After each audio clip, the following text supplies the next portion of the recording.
Lipsa încrederii de sine este boală națională în România la ora actuală. Pregătește-ți copilul în AI, must, number one. Pregătește-ți copilul în investiții, pregătește-ți copilul în business, pregătește-ți copilul în zona de creativitate și gândire critică și pregătește-ți copilul în practical skills. Probabil că o să-mi iau foarte mult hate pe zona asta, dar eu nu cred că a le lua telefoanele aduce ceva bun. În momentul în care un copil își ține telefonul și lucrează pe telefon, înseamnă că nu e interesant ceea ce faci tu ca educator. Pentru că erau niște chestii stupide pe care le copiam unii de la alții, doar ca să le punem să avem planuri de lecții, caietelul cu... E noaptea minții pentru mine. Nu pot să accept așa ceva. N-am acceptat niciodată. Școala este pușcărie. Da, este acel hol lung, întunecat, cu celule stânga-dreapta și eventual gratii puse la geam. Obligatoriu gratii. Și a ajuns la momentul în care i-a spus mamei: viața mea nu mai are niciun sens. La nivel generalizat există o atitudine comunistoidă care e rămasă din totdeauna, care nimeni nu vrea să o schimbe și pe care eu personal o urez. Salutare tuturor și bine v-am regăsit la IGDLCC, adică informații gratis despre lucruri care costă, iar informația trebuie să luăm cu toții de la școală și apoi să le folosim în viață. Și despre școală vorbim prea puțin. Poate ți se pare că auzi mai des în ultima perioadă, pentru că se schimbă niște lucruri. Avem în sfârșit un ministru al educației un pic mai competent, mai orientat către viitor, cel puțin teoretic. Din păcate însă, percepția mea și a invitatului meu este că învățământul de stat, așa cum îl știm noi, este depășit. Invitatul meu de astăzi este Ovidiu Atanasiu. Bine ai venit, Ovidiu! Bună, bine v-am găsit! Mă bucur să fiu aici. Mulțumesc pentru invitație. Sper să pot să îți dau niște răspunsuri la... Eu cred că ai niște răspunsuri, pentru că deja proiectul tău M School a scos... 4 ani. Are deja absolvenți de liceu, nu? Avem de 2 ani. Și aproape absolvent de facultate. Aproape absolvent de facultate. Adică ultimul an în facultate. Vorbim de prima promoție. Invitatul meu de astăzi are așadar o experiență de vreo cel puțin 20 de ani în educație, fondatorul American Alternative School și Success Academy, da, printre altele. Cu Success Academy am început. Exact. Un om care este considerat de mulți un vizionar când vine vorba de educație și care vede educația alternativă și personalizată ca o soluție de viitor. Acum, despre educație personalizată, poate m-ați mai auzit și pe mine vorbind înainte, poate că reușim să o facem un pic mai ușor de înțeles pentru toată lumea, pentru că unul dintre lucrurile la care suntem de acord este că învățământul de stat creează salariați, nu oameni de succes. Am înțeles bine? Da. Dăm un diagnostic al învățământului totuși actual și apoi hai să vedem cum îl schimbăm. Nu aș face acum, aș spune doar învățământul de stat, pentru că vorbim și de învățământul privat aici, ca practici. Deci, cred că ar trebui să schimbăm ceea ce a venit ca fiind nenatural într-un anumit moment. Și aici mă refer la, momentul Revoluției Industriale, în principiu, când apăreau fabrici, iar oamenii trebuiau aduși de undeva. Aveam nevoie de foarte mulți specialiști pe diverse domenii.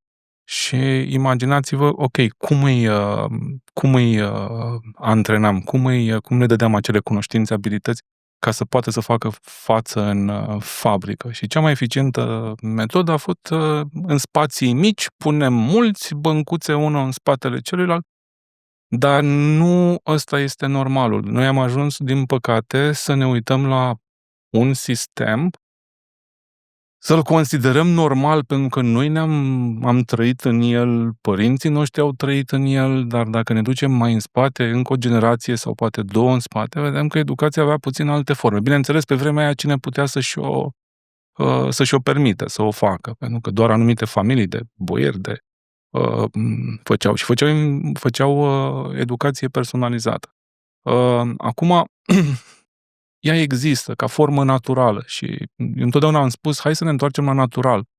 Eram într-o vizită într-o țară arabă, nu o să-i dau numele că nu are importanță, și am intrat într-o moschee. Eu aveam un tur din asta și când am intrat în moschee, în prima parte a moscheei, unde era un hol din ăsta uriaș,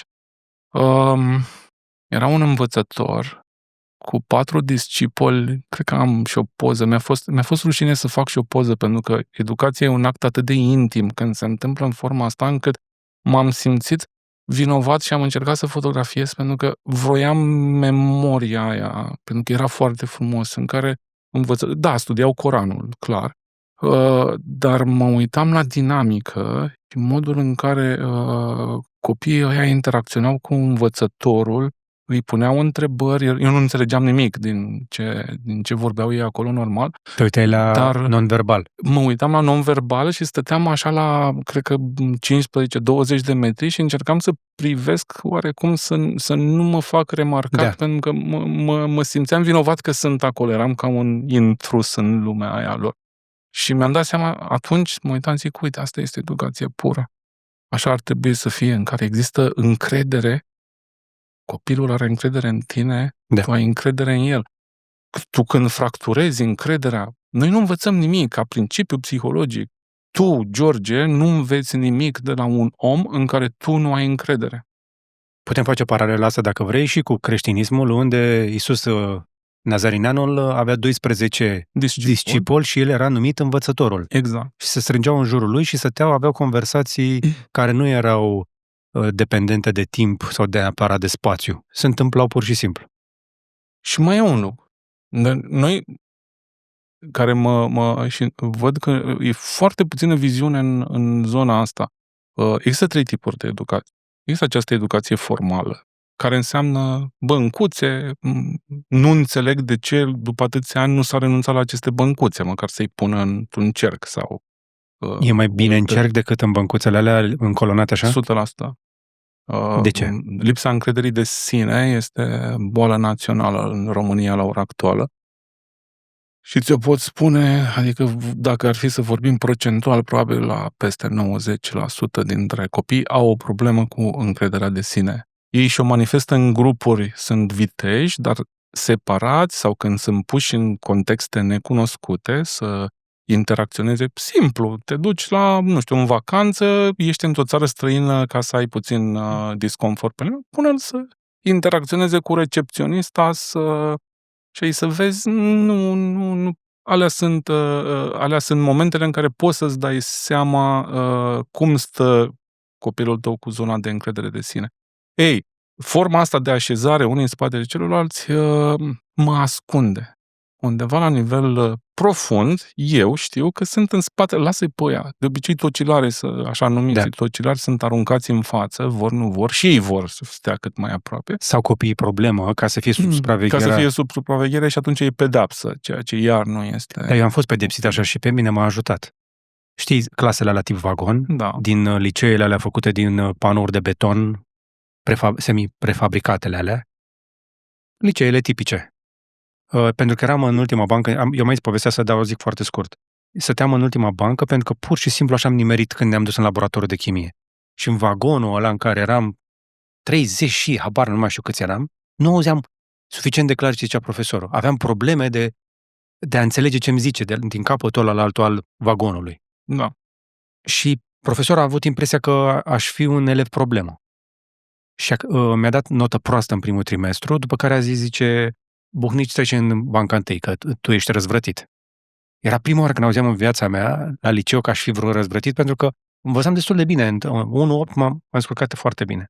Și pe ce m-am mutat în banca întâi, am început într-o dată să aud bine și am început să înțeleg și am devenit olimpic la chimie organică, lucru care nu credeam că este posibil așa ceva. Avem multe lucruri în comun. Habar nu aveam că o să-mi placă. Până când nu am ajuns suficient de aproape să-l aud. Și atunci, chestia asta cu cercul iarăși mi se pare interesantă. Există și un motiv pentru care am făcut masa asta rotundă. Pentru că liniile încolonate, pătrate, toate chestia astea creează niște bariere. Sunt niște bariere psihologice. Eu am pus lângă bariere și ascunziși. Okay. Pentru că mă ascund în spatele celorlalți. Poți să copiezi de la ei așa? Și poți să copiezi, adevărat. Dar, de fapt, tu pierzi controlul.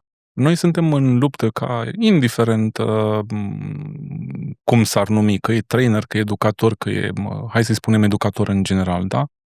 Tu ești într-o luptă în momentul ăsta cu atenția lor. Concurentul tău nu e subiectul, concurentul tău e TikTok-ul, poate. Iar aici, iar, probabil că o să-mi iau foarte mult hate pe zona asta, dar eu nu cred că a le lua telefoanele aduce ceva bun. În momentul în care un copil își ține telefonul și lucrează pe telefon, înseamnă că nu e interesant ceea ce faci tu ca educator.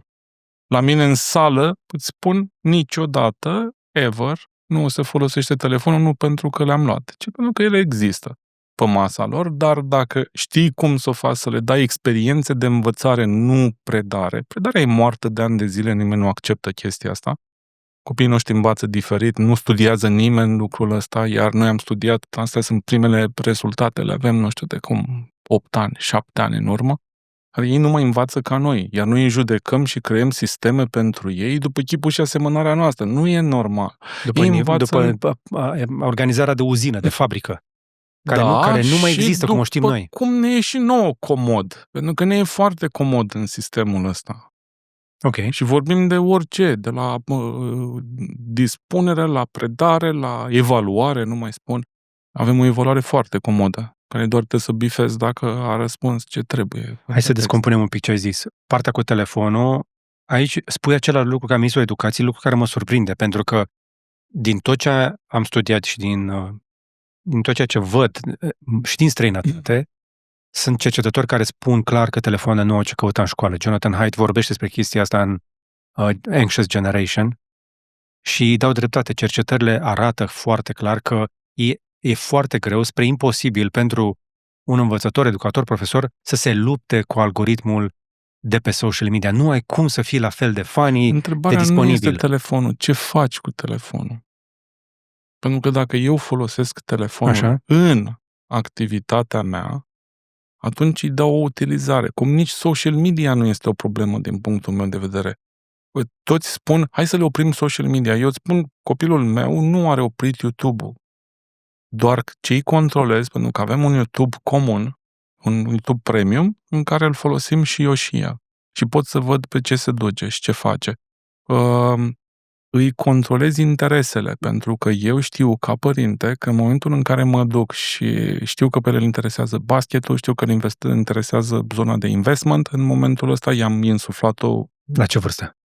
Are 10 ani și are portofoliu real de investiții în momentul ăsta, știe să vorbească despre zone de rezistență, suport, candle-uri, își face singur analizele lui și are și contul de paper investment, pentru că e un must să știi și dacă încep de la vârsta asta să lucrezi, nu mi-e frică să eșueze. I-am zis, poți să pierzi toți banii, nu asta e important, cât e important ca la 20 de ani, deja tu ești și știi ce ai de făcut. După 10 ani, nu, într-o industrie devii expert. Da. 10 ani la problemă te fac expert. Adică, cum faci să obții acea experiență? Și vom ajunge și la discuția despre experiență. Așadar, ne întoarcem în sala de clasă, în loc de băncuțe încolonate, ar trebui să avem un cerc și nimeni să nu fie în față, nimeni să nu fie în spate. Pe jos. Perne, pune-le pe jos. Asta este cea mai simplă problemă. Da, e cea mai simplă problemă, dar care aduce o deschidere masivă din partea copilor și atenție. Pentru că când suntem în cerc, nu mă mai pot ascunde. Și mă văd. Și atunci și eu, ca educator, pot să lucrez. Într-adevăr, clasele sunt supradimensionate, adică că vorbim de 40 de copii în unele școli chiar există, să pui 40 într-un cerc este destul de greuț. Dar am văzut, pentru că sunt și apreciez enorm acei profesori educatori care sparg normele. Asta e o altă problemă. Statul s-a luat pe el prizonier. Aici nimeni nu poate să inoveze nimic în domeniul ăsta, pentru că nu ai voie. Și dacă nu ai voie. Dar sunt, cu toate astea, sunt profesori care e cel mai rău care se poate întâmpla dacă le spui elevilor la ora ta, guys, mutați băncile la perete, haideți, toată lumea pe scaunele, stăm în cerc. Păi, poți să primești mustrare de la directorul școlii, poți să primești și mai de sus, adică acolo e o chestie foarte army style și dacă se aude la un nivel de inspectorat, nu e bine, mai bine stai tu potolit în banca ta. Sunt foarte puține voci care au curajul să confrunte. Am fost în sistem acum foarte mulți ani și mă puneau să fac planuri de lecții și eu nu fac niciun plan de lecții. Pentru că o lecție la mine nu seamănă cu alta. Ok. Calculați-mă și apreciați-mă pe outcome-uri. Pentru că e un sistem extrem de simplu. Să înveți outcome-ul, nu planuri de lecții. Mhm. Directorul școlii în care eram, până la urmă a lucrat-o pe o colegă și a făcut la Indigo un caietel ca să aibă și o video în caz. El se temea că vine cineva de la inspectorat. El a zis, nu-mi pasă de niciun inspector. A venit cineva de la inspectorat? Nu. În 2 ani de zile cât am lucrat în școala respectivă, nu a venit nimeni de la inspectorat să mă caute special Exact. pe mine, dar nici nu am făcut ani. Și eu nu stau să scriu pentru că erau niște chestii stupide pe care le copiam unii de la alții, doar ca să le punem să avem planuri de lecții, caietelul ocupăm. E noaptea minții pentru mine. Eu nu pot să accept așa ceva. N-am acceptat niciodată. Mi se pare foarte tare argumentul ăsta și m-am trezit spunându-i cuiva care îmi scria zilele trecute și acum trigger alert, o să zic o chestie care s-ar putea să fie, să nu fie neapărat 100% legală. Da? I-am zis fix chestia asta, zice, aș vrea să pun fotovoltaice pe bloc, dar nu cred că am voie. Și am zis, și cum facem să aflăm? Știi? Adică eu cred că sunt mult prea multe tâmpenii pe care le facem din inerție în țara asta și nu doar în România. Și eu mai cred că instituțiile nu controlează nici măcar 10% din țară. Da. 10% e mult. Și atunci dacă simțim că ceva este tâmpit, da, că în fața ta este o idioțenie, o cretinătate, schimbă. Da. Schimbă. Pur și simplu schimbă, fă altfel, fă altceva și vezi ce se întâmplă. Care e cel mai rău care se poate întâmpla? Asta este întrebarea pe care aș pune-o. Ce ți se poate întâmpla? Să vină să te certe, să-ți dea o amendă? Cine? So what? So what? Uite, îți dau un exemplu. Noi, acum vor să au băgat, am înțeles, o materie nouă numită antreprenoriat. Stăm foarte prost. Suntem la pământ la capitolul ăsta. La mod. La multe, dar aici vorbesc. Dar suntem campioni la falimente. Cine își face antreprenoriatul? Cine face lecțiile de antreprenoriat cu copiii? Cineva care n-a fost antreprenor niciodată în viața lui. Dar dincolo de asta, știi că este ilegal? De exemplu, eu dacă vreau în școala copilul meu, școlile încalcă legea în momentul ăsta.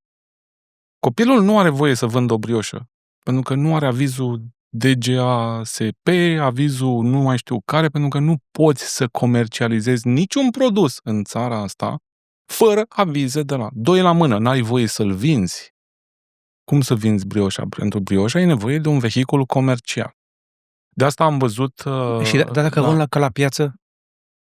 La piață se trebuie certificat de producător. Este exact, și acolo trebuie ceva. Și nu ai cum. Deci, îți spun, legea în România este atât de stupidă în momentul ăsta pe toate. Păi și cum îl învăț eu pe copilul să vândă limonadă? Păi cine știe ce pune în limonadă? Pune limonada pe OLX. Suntem atât de speriați de lucrurile rele care urmează să întâmple, încât noi le oprim niște experiențe de învățare. De exemplu, în cartierul în care eu stau, am fost câțiva părinți și am luat și au făcut chestia asta și au ieșit și au zis, suntem noi între noi. Lăsați copiii să vândă limonadă. De la limonadă au făcut și brioșe și cuchiuri, la un moment dat au apărut și cu joculețe de alea, făceau spectacole de magie, dar se simțeau apreciați când primeau banii, simțeau că au muncit și că încă pot să-și măsoare munca. Își pot măsura munca și este obligatoriu. Am văzut la școala fiica mea e la facultate în momentul ăsta, fata mare, băiatul. Și ca să ocolească legea și să rămână legal, tu îți transformai banii în niște cupoane și cumpărai brioșele cu cupoane pe care copiii schimbau după aia cupoanele ca să fie ei acoperiți din punct de vedere legal. Și am autokenizat. Este... Da. O formă. Brioșe nu tokenizate. M-am gândit, dar este chiar... Brioșele tokenizate. Brioșa tokenizată era acolo. Oh, God, ce mișto sună, da. Exact asta au făcut. Ca să nu poată... Fine cineva. Uite, inovație. Ce faceți aici? Inovezi în interiorul birocrației. Da, poți. Într-un regim stupid. Și sunt convins că dacă te duce la decidenți, la oamenii din guvern, și eu să spună, da, aș vrea să vă las să faceți chestia asta, dar nu știu cum. Că așa e sistemul, așa e legislația, trebuie să duci în Parlament, să faci ceva. Sunt oameni bine intenționați. Sunt oameni bine intenționați, dar nu vor să-și pună semnătura. Că dacă spui semnătura, după aia riști că nu știi, pentru că nu ești sigur pe tine, pentru că nu știi ce ai învățat, nu știi ce ai în cap, nu poți să garantezi pentru ceea ce știi Nu știi cine te și atacă nu-ți asumi și responsabilitatea. ești șantajabil la un anumit moment. Exact. Practic trăim în continuare sub umbra securității. Da. Ăia suntem. 100%, da. Deci, fără să fi văzut securitatea cu ochii lor, copiii din ziua de astăzi trăiesc sub umbra acelei nenorociri. Ei nu-și dau seama. Nu. Ei sunt într-un vis în care văd niște lucruri, părinții conștientizează, adulții își dau seama și n-ai ce să faci, nu ai opțiuni. Ce opțiune ai? Am mai auzit despre antreprenori care fac voluntariat și sunt dispuși să meargă în școli și să învețe pe copii. Avem și noi. Mare lucru. Revenim imediat la informații gratis despre lucruri care costă, dar mai întâi vreau să vă povestesc despre Todome.ro, o firmă românească de top care redefinește calitatea și inovația în amenajarea casei. De la porți din fier forjat, au multe modele, garduri moderne și panouri decorative, până la carporturi, inclusiv cu fotovoltaice, preferatele mele, dar și porți culisante folosesc doar materiale premium, rezistente la orice condiții meteo și sunt fabricate la standarde superioare. Însă ce îi face speciali? Păi poți personaliza totul direct pe site-ul lor, de la dimensiuni la design, ca să se potrivească perfect stilului tău. Intră acum pe todome.ro, descoperă oferta și transformă-ți casa cu eleganță și durabilitate. Iar eu i-am ales pentru următorul meu proiect și tocmai de aceea îi recomand cu toată încrederea. Dacă vrei și tu reclamă aici, scrie-ne pe contact@aronbuhnici.ro. Deci ăsta este un mod de a preda, spre exemplu, antreprenoriatul despre care vorbim mult, dar facem puțin și în continuare eu sunt uimit de cât de multe, parcă avem producem mai multe falimente decât startup-uri, știi? cumva, din mașina aia de tocat sunt mai multe falimente decât intră startup-uri în permanență. Bun, am vorbit așadar despre o problemă banală din sala de clasă pe care am putea să o spargem, în primul rând, dar apoi vine problema cea mai complicată, felul în care facem predarea și despre tu pe să te concentrezi.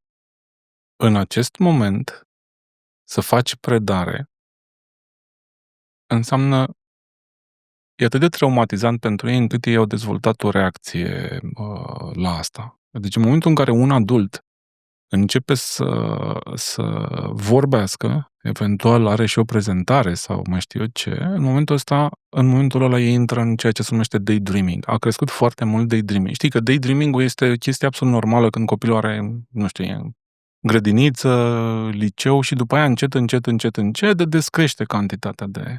Adică visează cu ochii deschiși. Da. Le-ai luat și telefoanele, deci nu mai pot să stea cu atenția ocupată și în momentul ăla au un prof în spate care vorbește, se aude așa ca într-un tunel un zgomot, iar ei stau în mintea lor.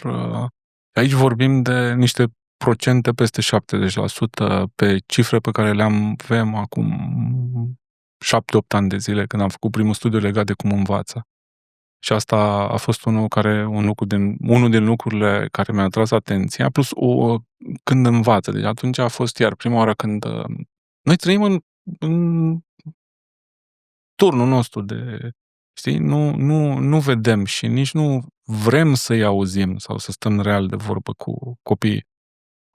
I-am pus o întrebare simplă, care e ora ta care te apuci de învățat când se învață? Și ora medie la liceu, ora medie de a învăța în România este... Nu în România, studiul l-am făcut pe București, este adevărat. București și județe adiacente. De fapt, pe copiii cu care noi lucram în Success atunci, ora 8 seara. Și dar nu mai ai gândire critică la ora aia. Nu e asta problema. Problema mea a fost că am făcut focus grupuri după aia, în care am discutat, am zis, ok, voi ce faceți la școală? Am zis, noi la școală nu învățăm.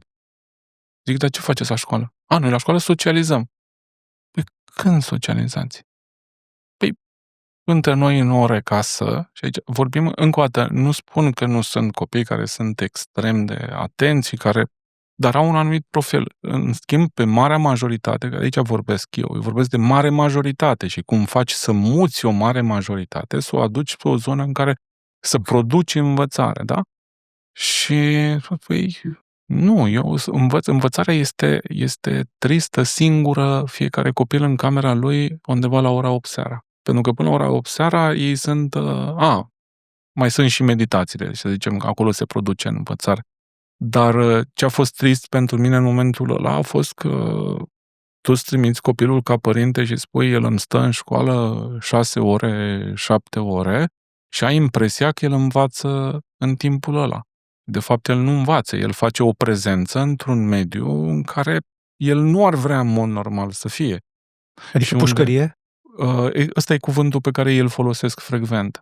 Școala este pușcărie. Da, este acel hol lung, întunecat, cu celule stânga-dreapta și eventual gratii puse la geam. Obligatoriu gratii. Pentru siguranța copiilor. Da, să nu se arunce în cap. Păi unii se aruncă, am văzut. Da. Trebuie ținuți acolo. Ca la fabricile din China, pe vremea când încă mai foloseau oameni. Ți-ai aminte când se foloseau oameni în fabrici?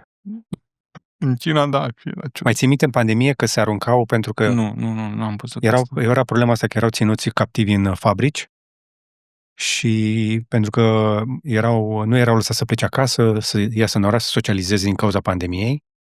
Erau sechestrați în niște complexuri legate fix de fabrică, astfel încât să nu părăsească incinta, pentru că se puneau la cătele, se sudau porțile. Și ca să poată se aruncau pe geam. Și se aruncau pe geam la un moment dat ajungeau la capătul răbdărilor și se aruncau pe geam. Este și o altă cultură acolo. Ei, când dau drop-out fizic, nu ca noi psihic. Eu am identificat 3 etape ale renunțării oamenilor în fața oricărei provocări de genul ăsta, inclusiv cum este educația. Ai momentul acela în care dai tune-in, de fapt îi dai turn-on, te duci acolo. Da. E ca la telefon, e telefonul în mână, îl pornești, ai pornit ecranul. Tune-in, adică intri în activitatea aia care te consumă și la sfârșit apare întotdeauna un drop-out. Nu e cum, e efectiv un șarpe care mănâncă coada la nesfârșit. Doar că noi ne uzăm în acest circuit. Și e valabil pentru toate experiențele care ne duc la burnout. Da. Turn-on, tune-in, drop-out. Iar acest drop-out în China însemna să sari în cap. Să arunci în cap, da. La fel, din câte aud eu, în continuare problema rămâne la fel în școlile noastre, că foarte mulți copii se duc acolo, tune-in, dar drop-out pentru școală are altă conotație. Adică, da, într-adevăr, nu avem încă, și sper să nu avem, o problemă cu self-harm, de că tot vorbindu-se foarte mult. Avem. Dar nu se vorbește. Nu e generalizat, doar. Dar nu se vorbește. Nu există. Ba da, există. Există self-harm. Există... Vezi că ne e frică să zicem cuvântul cu S? Suicid? Da, la copii. Tentative. Există și mai des amenințări. Sau expresii de genul, eu pot să-ți dau exemplu și din familie, deci vorbim de 2 nepoți ai mei, care unul s-a adaptat foarte... Unul au trebuit să plece din țară ca să găsească, deci a ajuns la momentul în care i-a spus mamei că viața mea nu mai are niciun sens. Când tu, ca părinte, auzi că viața copilului tău nu știu cât avea atunci, cred că avea vreo 14 ani, 15 ani undeva, nu, mai mic era în momentul ăla, intri într-o panică masivă. Cea mai mare problemă a lui a fost că era supradotat și, de exemplu, rezolva exercițiul la mate într-o treime din timpul cât era dat, după care el își deschidea o carte să citească. Exact acel profesor l-a găsit citind în ora lui, el a luat cartea și a trântit-o în cap, direct. Cum își permite? Și a zis, dar eu am terminat exercițiul, eu mi-aștept colegii, eu nu pot să stau să mă uit la ceilalți, să stau cu privirea fixă în tavan. Eu trebuie să fac ceva. În ora mea nu ai voie să faci nimic altceva. Și în momentul ăla a început să-i se schimbe viața, să-și urască școala, să nu mai vrea și... Gardianul acelei închisori i-a pus piciorul pe gât. Da, a fost o formă de genul ăsta. Și a încercat câteva programe din astea mult lăudate. Nu avem în România un program care să se adreseze în mod special supradotaților, din păcate. Acum, adică de aplaudăm olimpicii când se întorc. Uite, ieri am văzut o știre despre juniorii de la Olimpiada de Matematică. Încă avem creiere. Creiere există. Oh, God, nu. Avem creiere pierdute, marea majoritate. Neantrenate. Pentru că părinții nu știu chestia asta. Sta de vorbă cu un tătic la un moment dat și care am încercat să-i spun, păi da, uite, ar trebui să vă gândiți pentru că echipând copilul cu anumite skill-uri, cu anumite activități pe care el să le facă, ar putea să meargă la o facultate, mai ales pe domeniul care era în interesul lui și îi place să facă, zic, poate să ajungă și chiar și cu bursă full la niște universități, cum este MIT-ul, la care părintele, reacția a fost, nu. Și îmi zic, dar de ce nu? Păi nu e atât de deștept al meu, e ok, adică m-a șocat, cum poți să zici copilul tău nu e atât de deștept și încă o dată ce m-a șocat a fost limitarea pe care o pun și îmi dau seama că toți facem limitarea asta. Spunem, nu, e bine, să fie bine, îl ținem aici pe nivelul ăsta. Eu dacă aș spune oricărui părinte, copiii se nasc genii toți. Genialitatea lor și IQ-ul le scade intrând în școală. De asta, spre exemplu, dacă o să în fine, iar deschid o zonă de hate care am văzut foarte mulți copii în homeschooling care ca nivel de dezvoltare sunt mult mai dezvoltați decât cei care sunt în sistem, în școală. Problema homeschooling-ului este că nu e reglementată în România. De la asta am și început discuția. Vorbeai despre faptul că învățământul în momentul ăsta este, nu știu, în mintea mea l-aș asimila cu o bandă transportoare care merge cu o singură viteză pentru toată lumea și care bolovani. Da. Cei care și-au permis întotdeauna, monarhi, super bogați, au avut învățământ personalizat, au avut tutori, au avut profesori care au făcut acest homeschooling. Și de pe urma homeschooling-ului ajung la învățământ personalizat. De fapt, aici cred că este marea provocare a prezentului și viitorului, să scoatem copiii de pe banda aia transportoare. Exact. Asta am inovat eu ca să-ți fac așa un sistem pe care l-am creat hibrid, jumătate a venit de la copii și jumătate a venit din experiența mea plus ceea ce am văzut și ce am împrumutate din alte sisteme. Dar prima parte a venit de la ei. Când lucram, era de ajuns să deschizi cuvântul școală ca în secunda 2 să apară Valea Plângerii, să apară chiar injurii. Și zic, ok, că eu tot aud treaba asta, că nu e bine. Mă, dar hai să vedem cum ar arăta să fie bine. Okay. Și am avut 4 grupe cu care am lucrat în momentul ăla, le-am dat proiect. Vorbesc de Success Academy. Nu exista ideea de școală atunci. Și zic, desenați în școala voastră. Și au pus-o pe hârtie. Și culmea este că grupe care nu se cunoșteau între ele aduceau foarte multe elemente comune. Deci undeva la 70% erau elemente comune. Gen, vrem să fim open space-uri, nu mai vrem clase, vrem să avem o relație cu profesorul egală și să-i cer eu lui și să mă ajute când am eu nevoie, nu când vrea el. Să pot să comunic și să dau feedback-ul meu oricui din... Come on! Și zic, da, lucrurile astea se pot face. Și le-am luat pe de o parte. Am încheiat un parteneriat cu Universitatea din Missouri și le-am luat contenturile, pentru că aveam nevoie. Cine? Universitatea din Missouri. E o universitate de stat, e una în cea mai veche și este cea mai tare universitate de jurnalism din lume. Nu știu dacă știi asta. Da, facultatea lor de jurnalism este top. Eu visam să dau la Cornell. Pe vreme, bine. Avem studenți care au ajuns la Cornell. Da? N-am reușit. Da. Am făcut aici. Poți. Există tot felul de programe master, doctorale. Chiar. Nu e prea târziu. Nu. Am avut o doamnă aici care s-a întors la școală la 30 și a dat doctoratul pe la 40. Da. Niciodată prea târziu.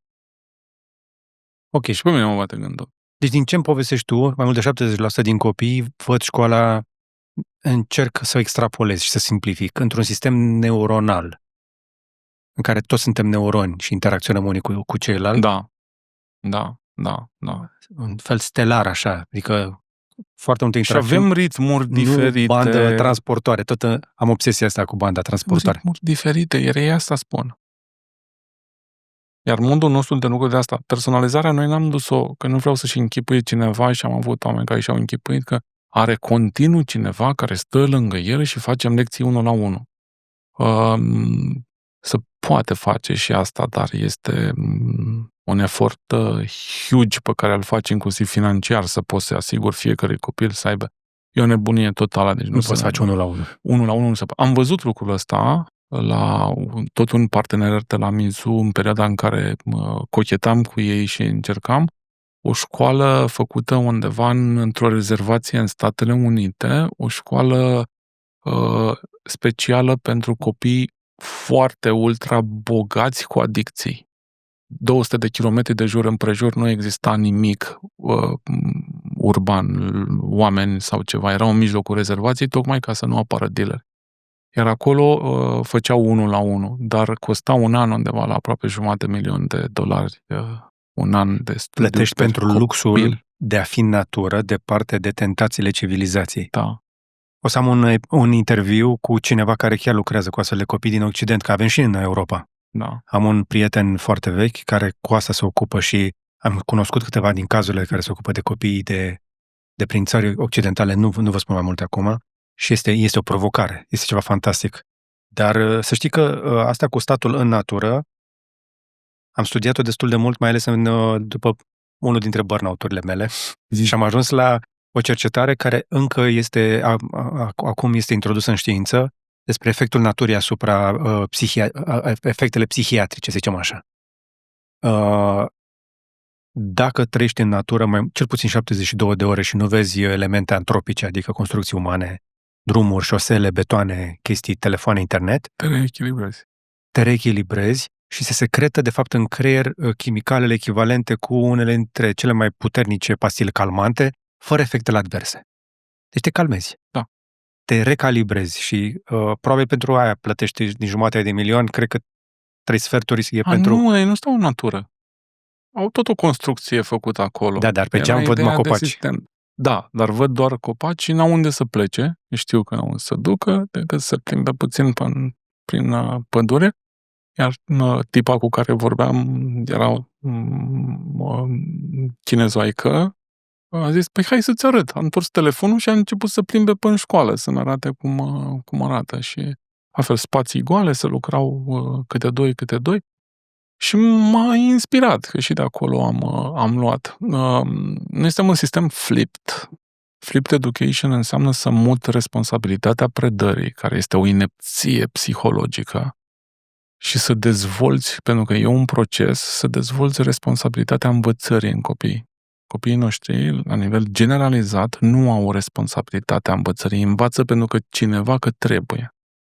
Ce înseamnă lucrul ăsta? Înseamnă că avem niște deadline-uri foarte clare. Copilul îi se spune că dacă nu se încadrează în deadline, poate să piardă, poate să... și începe încet să-și asume lucrul ăsta. El cere ajutorul unui profesor că doar când are nevoie, dacă el poate să meargă în ritmul lui, este super ok. Avem filtrele de control normal, zone de pretestări, zone de testare în care vezi cât a prins și lucrurile funcționează fantastic, pentru că, nu știu dacă știi experimentul, aia m-a inspirat acum foarte mulți ani, experimentul lui Sugata Mitra. A luat un computer și l-a dus într-un sat indian care oamenii mergeau, n-aveau pantofi în picioare, l-a zidit într-un perete și când s-au întors după un an, erau copii care explicau formule chimice, chimie organică. Copiii au început să învețe singuri, să organizeze. Inițial, nu văzuseră în viața lor un calculator. L-au învățat și era și un calculator. Poți să găsești imagine cu... Și am zis, oh my God, copiii învață dacă le creezi mediul să învețe, dacă tu nu le creezi mediul să învețe, normal că o să fie în altă direcție. Asta am făcut și noi aici. Am zis, ok, ei trebuie să intre într-un sistem. E un proces care durează. Unii devin foarte responsabili de propria lor învățare, nu știu, și într-o lună de zile. Okay. Cu unii e un proces de training, de a învăța cum să înveți și e un training pe responsabilitate și autonomie, pentru că eu ce-mi doresc de la ei este ca ei să devină autonomi, nu dependenți de un profesor, sub nicio formă. Este visul meu urât când văd un copil dependent de prof. Și unii, nu știu, după un an jumătate devin, dar trebuie neapărat să eșueze. Deci trebuie neapărat să aibă un eșec, să pice un examen, să nu se încadreze într-un deadline. Și atunci învață pe propria lor piele. Nu sunt expuși pentru că notele, grade-urile, cum sunt la noi, nu sunt publice, fiecare știe propriul lui grade și întotdeauna ei își fac o comparație cu ei. Ești mai bine decât ai fost anterior? Nu există comparația cu ceilalți. Ceea ce este competitivitatea. Iarăși catalogul e o nenorocire. O prostie totală. Da. Practic, din ce îmi spui, este un sistem pe care l-am mai auzit și când vine vorba despre carieră personală. Nu mai știu cine a teoretizat-o, dar probabil o să vină cineva și o să ne spună la comentarii.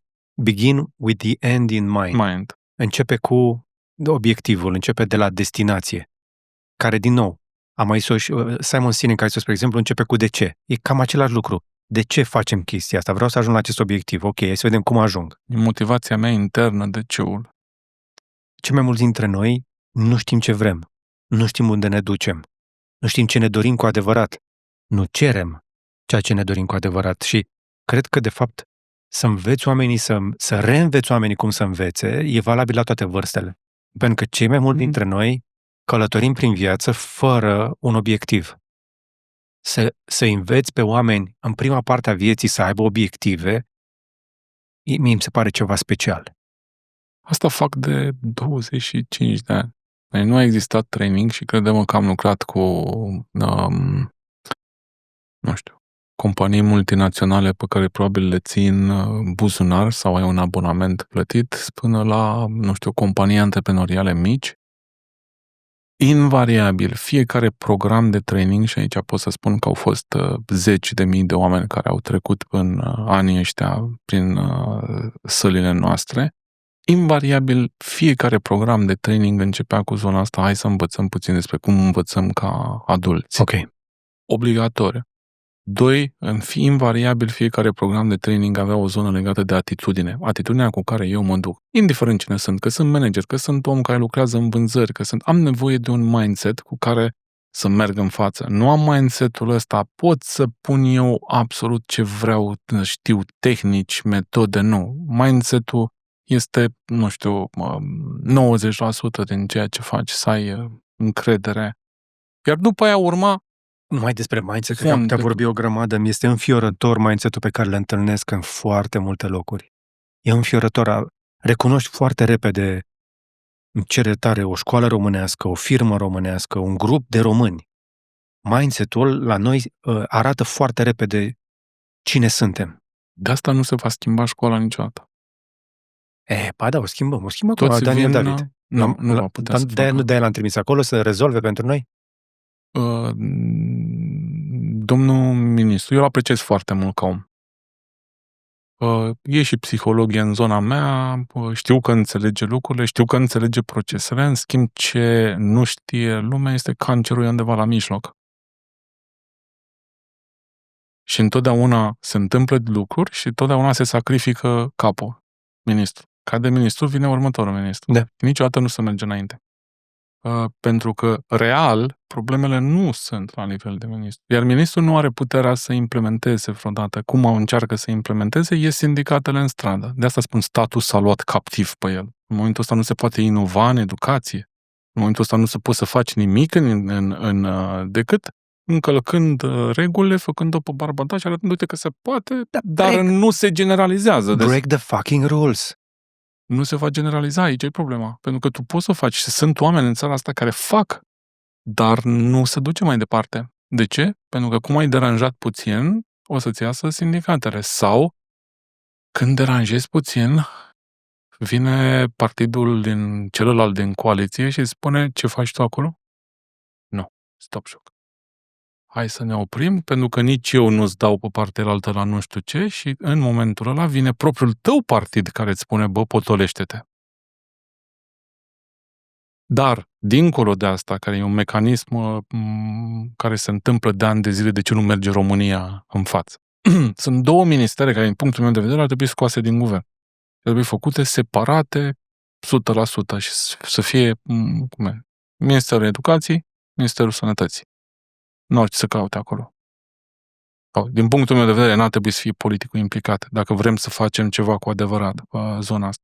Al doilea lucru este vorba de o meteahnă pe care o moștenim, adică profesorii, s-au schimbat generațiile de profesori, numai că ceea ce nu înțeleg foarte mulți oameni este că sistemul înghite individul.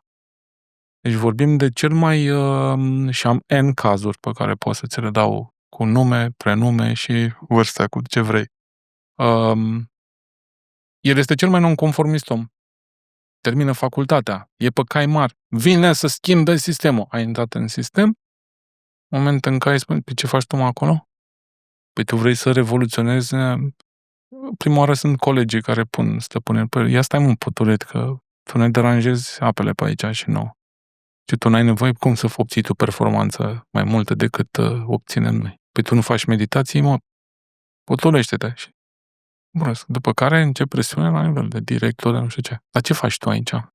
Dai voie? La care e planul tău de lecții? Și ne ducem și începe un control din ăla în care dacă tu nu ai ești bine, să zicem, înfipt în picioarele tale în care nu o să...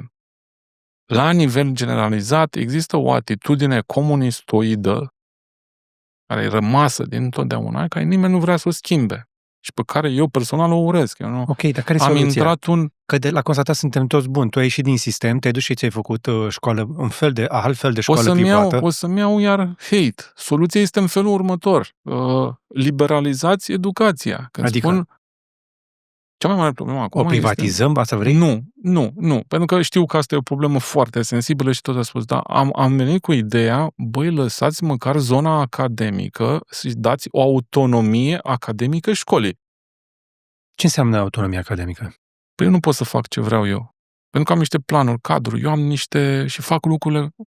Pe altfel, cum măsurăm? Adică mă pun în pielea Ministerului Educației care, ok, vrei finanțare, vrei resurse, va trebui să urmărești o programă ca să te pot măsura la finalul ciclului de învățare. Pleacă de niște obiective clare, adică ai niște examene pe care copiii trebuie să le... Bacalaureat. Ok, bacalaureat. Capacitate, da, bun. Care e nivelul sau ce obiective trebuie să îndeplinească un copil, ce trebuie să știe el ca să treacă examenul de capacitate. Și fixăm niște obiective foarte clare. Bă, ăsta trebuie să știe să scrie corect. Ăsta trebuie să știe la capacitate să îmi facă o analiză pe un text, să-mi scoată 3 idei principale. Știe să pună cratima și numărul de i-uri în frază. Bun. Le-am definit extrem de clar, moment în care dați drumul la școli fiecare să-și facă programul educațional. De unde să știe fiecare școală să-și facă programul? Eu am încredere masivă. Profesorii știu exact cum să facă lucrul ăsta. Ce vrei tu să-mi spui că, de fapt, fiecare școală trebuie să ia chipul și asemănarea profesorilor care lucrează acolo? Da. Nu sistemul să structureze niște linii foarte precise pentru centralizarea, indiferent de forma ei, orice structură centralizată duce la niște monștri de genul ăsta. Dacă vrem să salvăm ceva în educație în momentul ăsta, măcar zona academică să o lăsăm școlilor, pentru că profesorii au inițiativă. Profesorul vine și spune, eu vreau să fac altfel, Mă sperie ce eu spui, ca pentru școală că, pot să-mi atrag copiii, că dacă școala mea merge extraordinar de bine... Dar dacă nu merge, Ovidiu, dacă am un profesor cretin care nu predă ca lume... Aici intervine sursa, controlul. Controlling-ul se face prin comunitatea de părinți. Pentru că eu dacă văd că nu merge, ca și comunitate de părinți, vin și am o luare de poziție masivă acolo. În momentul de unde știu părinții? Pentru că părinții vin din gândirea comunistoidă. Deci sunt niște capcane în logica asta. Sunt de acord că trebuie să schimbăm. Hai să vedem dacă lucrăm pe obiectiv. Așa. Eu știu ca părinte dacă copilul meu poate sau nu. Dacă mi este atât de... Tu mi-ai spus că părinții nu știu. Nu mai știu în ce context și ce anume nu știu. Că sunt părinți care nu au încredere copiilor. Nu știu potențialul copilului lor. Exact. Vorbim despre asta. Nu știu potențialul. Și cei mai mulți părinți nu știu și nici măcar nu le pasă cu adevărat despre performanța școlară a copiilor lor. Tocmai de aceea noi, într-un fel sau altul, am externalizat responsabilitatea de care tot vorbim, dar nimeni nu și-o asumă, către stat să ne facă copiii Dar oameni. nu e ok. Educația nu e a statului. Educația este a familiei. Asta trebuie să înțelegem. Este Ministerul Învățământului. Statul îmi dă un sistem de învățământ cu care eu, ca părinte, pot să fiu sau nu fiu de acord. Deci tu vrei să ne pui pe tot la Dar muncă, tu vrei educația, să ne ceri nouă să ne pese. educația, 100%, educația. Uite, îți dau, acum am făcut de câteva luni de zile, pentru că mi-am dat seama că ceea ce se întâmplă în momentul ăsta, se întâmplă, tu știi foarte bine lucrul ăsta, odată la 100 de ani, în care acest, nu știu termenul în română, este disruptive, este ceea ce se întâmplă cu AI-ul, ceea ce se întâmplă cu automatizarea, robotizarea. Lucrul ăsta va duce în niște anișori, maxim 5. McKinsey îmi spune 2030 înseamnă 30% din joburi cut. Eu aș pune mai mult. Și eu aș pune mai mult. Și am o problemă în a-mi imagina... Probabil da. Cunosc caz de companie mare de avocatură de aici, care au un AI intern și niciunul dintre avocați nu folosește AI-ul, pentru că se tem că vor fi înlocuiți. Și ceea ce nu înțeleg ei este că nu ești înlocuit când știi AI plus aia. Pentru că va trebui să lucrezi. Ce am vrut să zic, că avem multe și mă duc în 70.000 de direcții, a fost în momentul în care m-a strâns în spate și văzând o inerție în zona de părinți, că e o inerție masivă, am zis, băi, noi trebuie să facem ceva. Care sunt acele skill-uri care să-i asigure copilului meu supraviețuirea în condițiile în care eu nu mai exist? Și părinții nu-și pun problema asta. Și m-am apucat de studiu. Mi-am luat cei 6 prieteni, Grok, Gemini, Copilot, i-am pe toți pe telefon, lucrez cu ei, sunt asistenții mei și am făcut shift-ul de gândire astfel încât să îi simt persoane. Ei nu sunt un tool, nu e un Google în care eu căutam. Și în momentul ăla am luat tot ce s-a putut studia, am făcut deep search-uri, am făcut 70 de rapoarte și așa și media pe toate au fost așa. Pregătește-ți copilul în AI, must, number one. Pregătește-ți copilul în investiții, pregătește-ți copilul în business, pregătește-ți copilul în zona de creativitate și gândire critică și pregătește-ți copilul în practical skills. Și atunci am venit și în momentul ăsta am schimbat inclusiv direcția a tot ce facem pactul nostru educațional. Ăștia 5 piloni sunt esența, pentru că matematica o face, să ne înțelegem.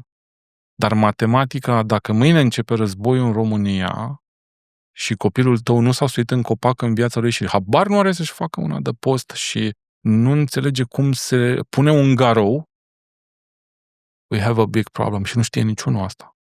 Ei nu știu să-și prepare o hrană, deci dacă tu îi lași 10 în pădure, e foarte posibil să-i găsești morți de foame și neștiind. Eram cu fiul meu în mașină, asta e foarte funny. Nu e funny, m-a strâns în spate de asemenea și spune, tati, unde-i vezi tu? Bă, Sașa, unde ești tu? Păi unde răsare soarele? Și unde răsare soarele? Eu făceam coaching style cu el. Știi? Ăsta e un proces extrem de important dacă vrei să-ți faci copilul să înțeleagă. Și este un proces pe care noi îl folosim în absolut tot ceea ce facem. Când spune, păi soarele la est. Bun, și atunci vezi tu unde este. Este acolo. Zic, bun, în momentul ăsta spunem dacă trebuie să fugi și ești pe jos, nu mai există niciun mijloc de transport, trebuie să te duci în Suceava. Pe unde o iei? Tăm, acolo. Zi-mi dacă trebuie să ajungi la Bulgaria să treci, unde te duci? Acolo. Unde trebuie să... Acolo. Brusc mi-am dat seama, băi, eu, ca părinte, trebuie să-i pun direcțiile cardinale în cap copilului meu, pentru că nu știu mâine ce se întâmplă. Direcțiile cardinale, mâncare în pădure, garou, tot. Chestii de bază. Tot. De pentru care în momentul ăsta am făcut un grup și vreau să fac poate mai mare de tătici cu băieți. Hai să mergem în pădure, să ne lăsăm tot cu eu. Nu sunt neapărat cea mai mobilă persoană în momentul ăsta, deși muntele a fost parte din viața mea și formare și cățărări și așa mai departe. S-a dus în momentul ăsta. Dar am zis, o fac, las mașina undeva și o iau frumușel și mă duc cu el. Bă, hai să facem un foc fără să avem chibrituri.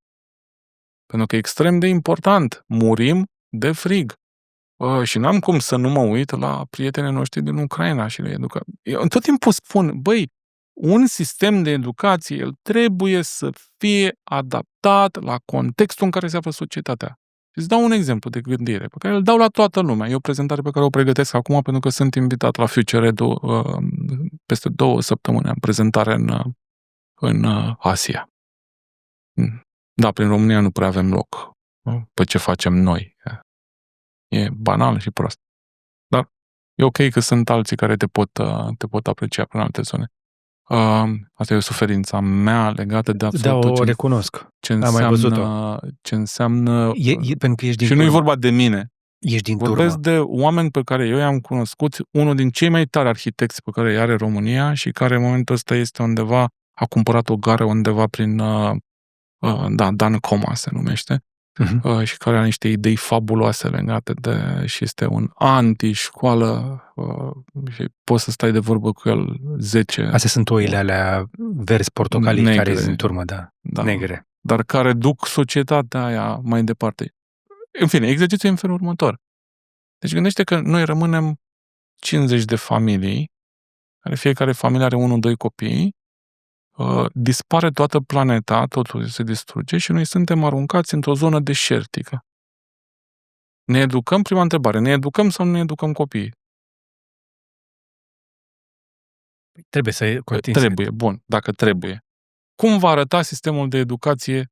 Pentru că noi, 50 de familii, o să ne punem ca un trib, exact așa va fi, ne vom pune la un focușor acolo și o să discutăm ce anume skill-uri, cum va arăta programul de educație al copiilor noștri. O să facem fizică cuantică cu ei? Păi de asta e puțin, că de-aia avem societate. Avem stat pentru a gestiona chestiile alea cu făcutul focului, apa caldă. Știm cu toții, apa caldă iese din perete. Curentul iese din perete. Nu trebuie să știi de unde vin. Aveam discuția asta cu fiica mea în weekend, ne uitam la fulgere. Am stat sub un acoperiș și ne uitam că a fost o furtună frumoasă și ne uitam la fulgere și ea mai facem niște din astea și o întrebam și zic, de ce se aprinde becul? Știi? Cei mai mulți oameni nu știu de ce se aprinde becul. Cum adică s-a aprins? Ok, dar cum? Explică-mi de unde vine. Ok, și electricitatea, de unde vine curentul? Din pământ. Copilul meu mi-a spus că curentul vine din pământ. Că acolo e cablu. Ți l-a văzut. Nu e vina ei. Normal. Și ea și explică omului, ca să zic așa, de unde vine curentul. Deci apa nu vine din perete și curentul nu. Te-ai dus până la electroni, până la nivel... M-am dus Câți ani are? 12. Cât a avut răbdare? Cât a avut răbdare?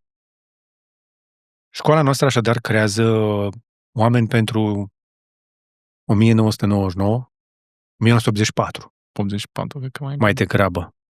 Și loser mental. Cum? Și loser mental. Loser mental. Nu le formează, ei trebuie să fie umili toți. Da, să stea în banca lor, să nu ieși în față, să nu lider și Nu există educație fără să pui întrebări. Nu există educație fără dezbatere. Come on. Și tu îmi spui, deranjezi ora când îți spun întrebări? Am avut ureche ruptă. Unul din copiii din Success. Ureche ruptă pentru că a deranjat ora. Păi cum eu omor curiozitatea copilului? El când îmi pune întrebare, el e curios. El vrea să afle. Dacă eu îi rup urechea, ce fac mai departe? Eu le omorâm curiozitatea.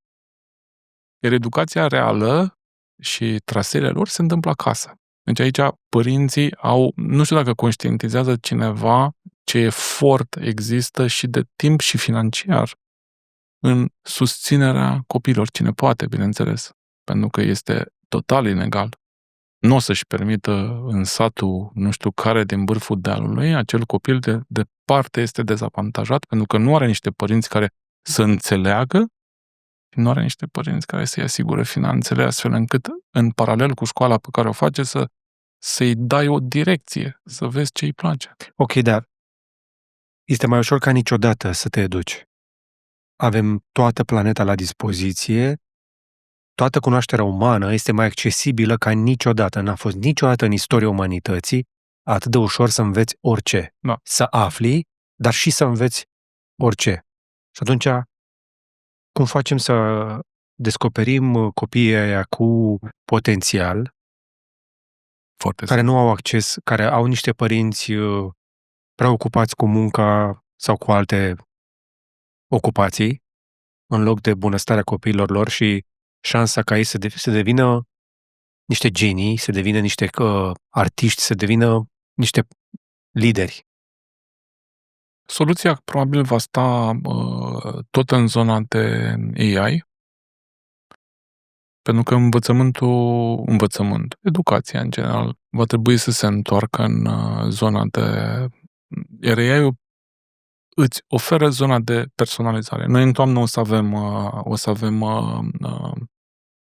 un iTutor care va prelua rolul unui profesor pe integrare de mai multe procese, adică nu teaching. Când faci un iTutor care să-ți predea, ai pierdut pe toți studenții, ți-ai aruncat din sală. Nu, trebuie să-i provoci, trebuie să-i challenge-ești, trebuie să ai o discuție cu ei. Da, poți să și prezinți dacă îți cere. Deci asta este o zonă. Iar a doua, cred că va trebui să reînvățăm cu toții. De asta au fost profesori care au venit să vadă la noi cum faceți voi. Dar e un proces greu, pentru că, îți spun, cea mai mare luptă pe care eu am avut-o a fost cu odată ce te-ai format în...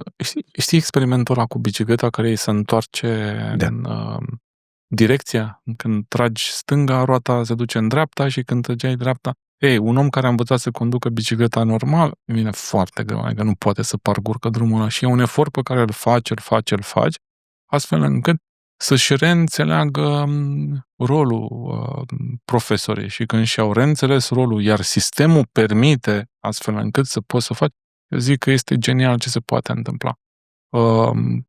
Sunt țări care au, și nu înțeleg de ce nu ne uităm la ele, care au sărit în sus, pur și simplu. Dar ne trebuie, viziune. Noi avem o viziune de țară. Ce ne dorim noi cu România în 20 de ani, în 30 Care e de ani? planul? La ce o să fim noi buni? Că nu putem fi buni la toate. Pe asta spun continuu și asta nu am voce și Oricât de tâmpit o să sune ceea ce zic acum, măcar Călin Georgescu avea aia cu apă, hrană, energie. Că în esență ideile lui au un sâmbur de adevăr îmbrăcate într-o poleală din asta de...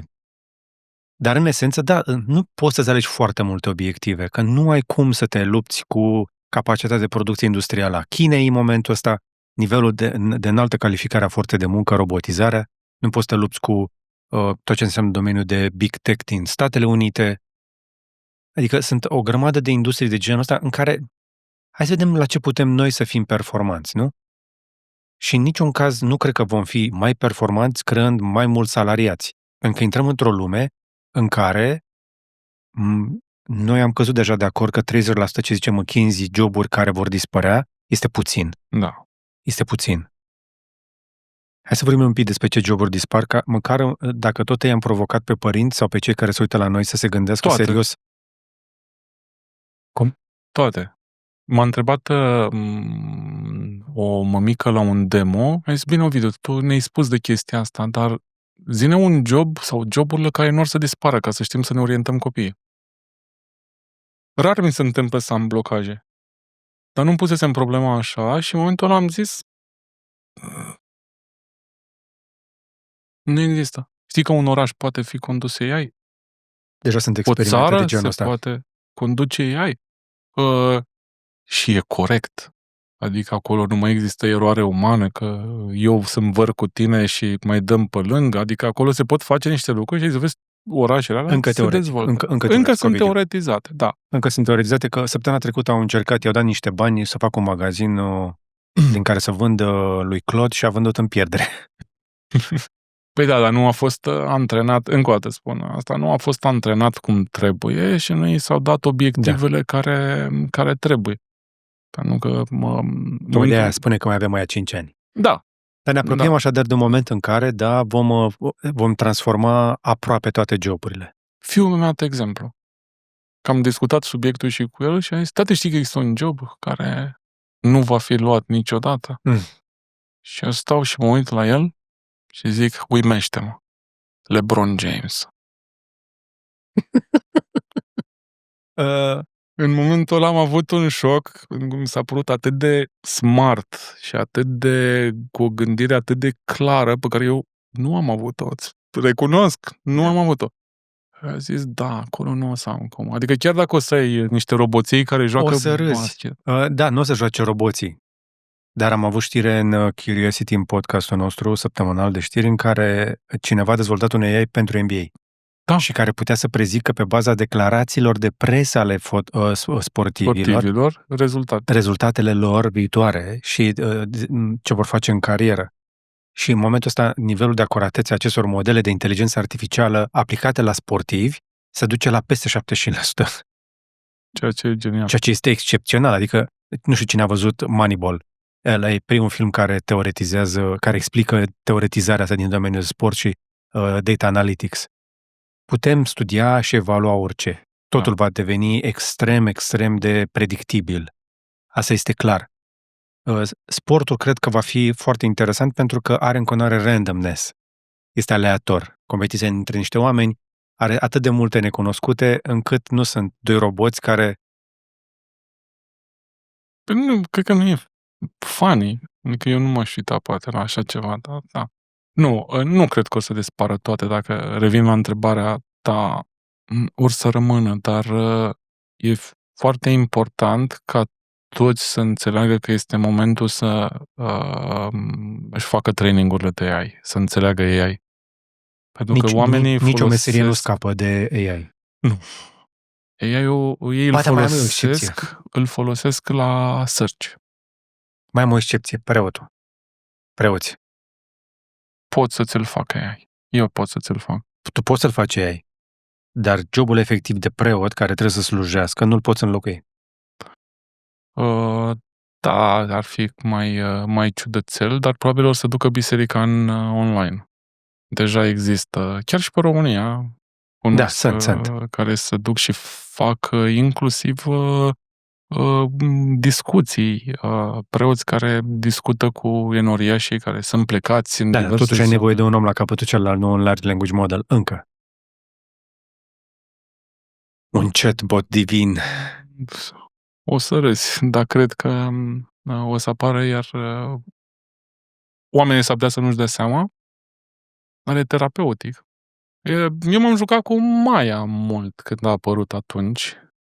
Ok. Și i-am spus atât. Mă simt depresiv astăzi. Să văd ce zice. Let's do it. Și a devenit psihoterapeutul meu, Maia, care, în model primar, a fost primul care a apărut. Și a făcut cu mine tehnică de relaxare, clasică, îți imaginezi degețelele, energia care flow, nu știu ce, zic, o face corect. Și a luat voce terapeutică și zic, oh my God, stai puțin. Și atunci unde îl duc pe psiholog? Păi îl duc și pe psiholog pentru că trebuie să-i facă, trebuie să facă niște procese, dar psihologul se poate ajuta de Maia, nu de Maia. Își dezvoltă un... Eu mi-am făcut terapie de distracție așa cu Grok. Da, nu am încercat cu Grok. Am încercat cu Grok inclusiv pe DOS. Poți să-l pui pe unhinged sau pe contra-argumentativ. Da. Să te convingă, i-am zis la un moment dat, mă simt depresiv și zicea, normal, ești un loser. Poți să-l testezi oricum. Da. Tu fraier, de-aia ești depresiv. Ce vrei să faci cu viața ta dacă nu ești în stare de nimic? Deci poți să te duci în toate direcțiile cu inteligența artificială și dar cu toate astea... Și evaluarea. Pentru că aici, dacă mă întreb de ce am vrut să duc în școală, nu a fost pentru să înlocuiești profesora. Nu vorbești de ai tutor de da. AI-ul vostru. În schimb, el poate... la noi, în sistemul nostru, e foarte important debate-ul pe content. Ok. Dacă tu nu poți să vorbești despre un content, nu l-ai înțeles. La ce te referi? Explică-mi. Adică învățăm o bucată de o lecție, da? Un content. Contentul ăla în procesul nostru este dus în dezbatere publică și suntem 4 într-un cluster care lucrăm și încep să spun, eu am înțeles din chestia asta. Iar tu vii și îmi spui, eu n-am înțeles asta. și facem verificare și cointeresez mai mulți analizatori, pentru că am și vizualul, am și auditivul deja băgat aici, am și un alt gen de rațiune, puncte diferite de vedere, care putem să facem joculețe, să fie pe dos critică, dar ce face ea în tot contextul ăsta în care ei fac jocul ăsta, da, poate să-l și modereze, dar nu asta e important, este că ascultă și poate să evalueze, nu pe barem, poate să evalueze pe fiecare în parte, în funcție de ceea ce spune și cumulativ. Okay. Și pot să-mi dau seama de nivel și pot să-ți dau și un raport ție ca și copil, băi, uite unde ești, uite ce ar trebui să mai înveți, foarte punctat. Și în momentul ăla pot să-i facă. Eu am fost întotdeauna în ce am făcut, toate proiectele mele de training, companiile nu aveau fă-ne și tu o video că ești tu minunea pe pământ. Nu, ei știau, băi, se întâmplă ceva, trebuie să facem training. Greșit total. Da. Ultimii ani, cât am mai intrat în sală, nici n-am mai luat proiecte de training și consultanță, pentru că îi întrebam din prima, ce vrei cu echipa ta? Pe au scăzut vânzările, vreau și 2 zile de training. Ok, nu e pentru mine. Și întrebam și eu pe alții, vreți să luați un proiect de genul ăsta? Pentru că nu salvezi vânzările cu 2 zile de training. Dar cei care îmi spuneau, uite, echipa mea este aici la nivel de KPI și vreau să o duc aici. Și zic, ok, este un proces, durează 1 an jumătate, 2 ani câteodată și putem să ajungem și echipe cu care am ajuns la niște performanțe fantastice, foarte pragmatic, concret. Adică nu cu fluturași pe pereți. Băi, ca să ajung, ca omul meu să facă asta, are nevoie de skill-urile astea, trebuie să știe asta. Da. Copilului când îi dai chestia asta, pentru că aici a fost marele meu avantaj când am creat sistemul în spate, este să am conștientizarea că ei nu sunt diferiți și că sunt și ei oameni. Aș adăuga ceva la toată povestea asta și sunt curios cum se vede din perspectiva ta, lucrând și cu adulți, dar și cu copii.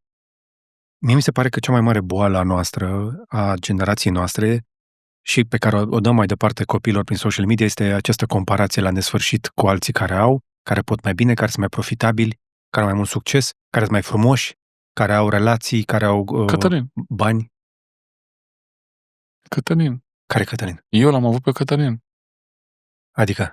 Tot ce făcea Cătălin era o comparație. Mama așa îmi spunea. Vezi, Cătălin a luat 10 la mate. Exact. Cătălin a făcut cu tare. Tu de ce nu poți? Exact. Cătălin a luat premiul 1. E clasa 5-a și a luat premiul 1. Tu de ce n-ai mai luat? Ai luat mențiune.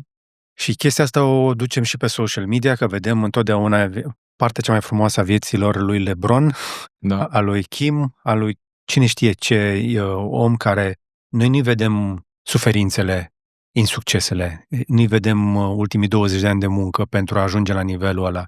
Da. Îi vedem doar succesul și ne comparăm și ne dăm seama ce noroc a avut. Sau ce pile a avut. Sau ce pile. Sau ce a furat. Da.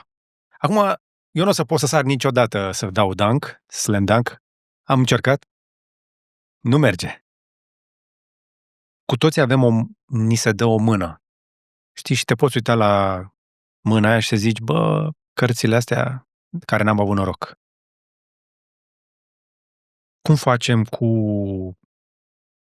tot know-how, toată înțelegerea despre viață, despre educație, despre inteligență, despre prezent și viitor, să ne împăcăm cu ceea ce avem, ceea ce am primit, ceea ce ni s-a dat și să îmbunătățim chestia asta. Pentru că cel mai valoros lucru pe care eu îl văd în viitor este să poți să-ți atingi potențialul, adevăratul potențial, fără limitarea societății, resurselor, familiei. Nu merge să o delegi. Ai putea să o delegi, dar sistemul nu poate să facă față la asta. Și atunci rolul devine total al familiei. Și din păcate suntem deconectați total de copii. Noi nu avem activități, noi avem stat la televizor, ne uităm la un film. Nu, când stai te uiți la un film, tu ești cu filmul, el e cu filmul, tu nu ești cu copilul tău. Nu facem, nu ne implicăm. Vrem să le dăm mai departe, pentru că, încă o dată, este o lege pe care am descoperit-o acum foarte mulți ani, am și scris despre ea. Nu există vid de educație. Dacă tu nu umpli nevoia, gaura aia, o umple altcineva. Noi acum ne plângem că ne-au sărit pe noi trapanelele, că se vorbește într-un anumit mod și că adolescenții... Păi hai să vedem de ce, că ei nu se iau. Avem în școală foarte mulți studenți deosebiți. De exemplu, avem pe cineva care cartografiază stele, închiriază ălată la NASA cu minutul ca să poată să facă nu știu ce poze, sau pe ăsta din Tenerife, face roboți de nu știu cât timp și așa mai departe. Deci omul este în altă lume. Ce face el diferit? Pentru că nu înjură, nu-i plac trapanelele și nici nu este în gașcă cu cefelate. A avut continuu și am întrebat și pe părinți că ce s-a întâmplat. Și nu este un caz, deci vorbim de... avem foarte mulți. E clasa 12 acum. Clasa 12 și se ocupă de cartografiat stele. Da. Poate o să vadă asteroidul înaintea noastră. Sunt zone, din ce am înțeles, în spațiu, care încă nu au hărți făcute și el se duce pe ele acolo. Ele foarte interesant. Sau diverse proiecte pe care le fac. Acum au făcut un proiect de AI, plante ponicultură, se numește? Hidroponică, exact. Și au participat internațional la din asta de proiecte în care se iau poze continuu în funcție de cum arată frunza, automat se duc niște substanțe care țin planta aia și nu știu ce. Și am zis, băi, super interesant, zic, proiectul ăsta trebuie să te duci în Arabia Saudită pe acolo, cred că ăia sunt disperați de așa ceva.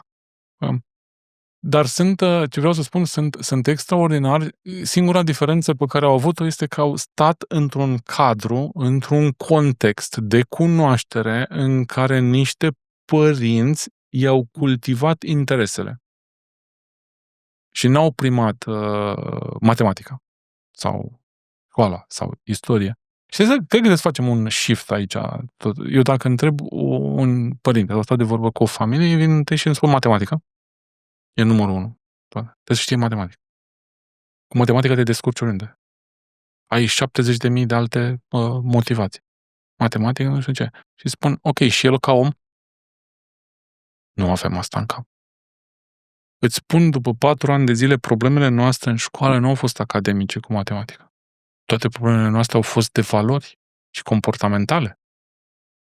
Țin de educație pură, toate de 7 ani de acasă. Acolo sunt problemele unde noi nu mai facem. Deci noi ca societate, în momentul ăsta ne plângem de lipsă de respect, dar noi nu cultivăm respectul în școală. Asta e valoarea noastră number one. Pentru că nu cultivăm în realitate responsabilitate. Exact, și asta. Că sunt legate una de alta. Și atunci eu îmi pun problema ca școală. Vreau să cultiv niște lucruri. Da. Poate suntem noi nebuni. Noi sunt unii care spun, nu copilul meu vreau să fie de ăsta, să lovească, să dea cu pumnul, să fie șmecherul, să... Ok, nu suntem pentru că ce vrem noi să facem este să avem niște copii care să poată să trăiască într-un grup, să-i respecte pe ceilalți, adică să-i dai niște valori frumoase. Unde este educația asta? Că aici... Am asistat la o astfel de discuție într-o școală și părinții cereau școlii mai multă autoritate, mai multă disciplină. Și profesorul le spunea, zice, adică ce ați vrea efectiv să facem poliție cu ei? Pentru că în momentul în care nu mai e polițistul în clasă, vor devasta. Cum facem noi să-i antrenăm să fie responsabili și în absența profesorului din clasă? Aia este provocarea. Și problemele astea sunt în toate școlile. Și singurul mod în care noi știm la nivel de societate să gestionăm asta este să facem poliție cu copiii. Iar ei totdeauna vor căuta gaura prin gard. Se numește leadership și trebuie să fiu atât de apropiat de tine încât eu, în momentul în care îmi vine ideea așa întâmplător să distrug școala, eu copil, să am o relație atât de strânsă cu tine încât să-mi pese atât de mult încât să nu o fac. Asta este cheia. Practic ne Îi întoarcem mai la... pasă unui profesor? Aici e problema. Cumva, ne întoarcem la conceptul nu de academie cu învățător și discipol. Mai degrabă discipol decât elev. Am fost ușă deschisă pentru absolut orice copil care a avut vreodată o problemă. Nu ai idee ce mi-au auzit urechile și nu ai idee câtă nevoie au de ușa asta deschisă. Și asta am insuflat-o inclusiv colegilor mei. Suntem uși deschise pentru copii. Trebuie să fim acolo ca să îi ajutăm, pentru că cel mai mare ajutor pe care poți să-l dai nu este la matematică. Cel mai mare ajutor pe care poți să-l dai este să-i spui bravo, am încredere în tine, nu-i dracul atât de negru, sunt lângă tine, indiferent ce s-ar întâmpla, câteodată chiar când părinții nu sunt lângă. Iar asta valorează... Cam cât? Că din câte aud eu, cea mai mare problemă este lipsa de încredere acestor copii. Faptul că noi îi vedem ca neastâmpărați, necivilizați, că fac prostii, pleacă din neîncredere, nu? De cele mai multe ori pleacă din neîncredere în ei înșiși. Puțin, încrederea se câștigă. Cum îi câștig eu încrederea? Având vocea aia pițigăiată, dragi copii? Nu, când am făcut asta, este prima greșeală pe care un profesor o face. Poziționarea asta și vocea aia de profesoară care îți suna în creier, deci aia nu are ce să caute, nu ai cum să le câștigi încrederea. Deci ei sunt niște oameni sociali și crescuți și liberi la minte și care au o viață într-un mediu liber. Ei nu vor să vină cineva cu vocea aia și de pe poziția aia să le vorbească. Au nevoie să fim pe același nivel, să te respect. Respectă-l pe copil, stai lângă el, pune o mână pe el, fii sincer acolo pentru el și ei să vezi ce primește înapoi de la copil. Este incredibil. Asta este încrederea, relația de încredere între profesor și elev, dar cum facem să le dăm copiilor mai multă încredere în ei înșiși? Încredere mai multă în ei înșiși înseamnă să-i expui la diverse experiențe. De asta în Success Academy, cu asta am început acum 10 ani și din Success și laboratorul Success a ieșit Am School. Acolo au experiență după experiență în care au succes, eșec, dar la eșec ai feedback și cineva alături continuu până când ajung să... Știi cum se produce? Se produce un declic la un moment dat în care spune: dar de ce mă tem eu de fapt? Asta e viața, nu? Dar de ce mă tem eu? Dar de fapt eu fac niște lucruri bune.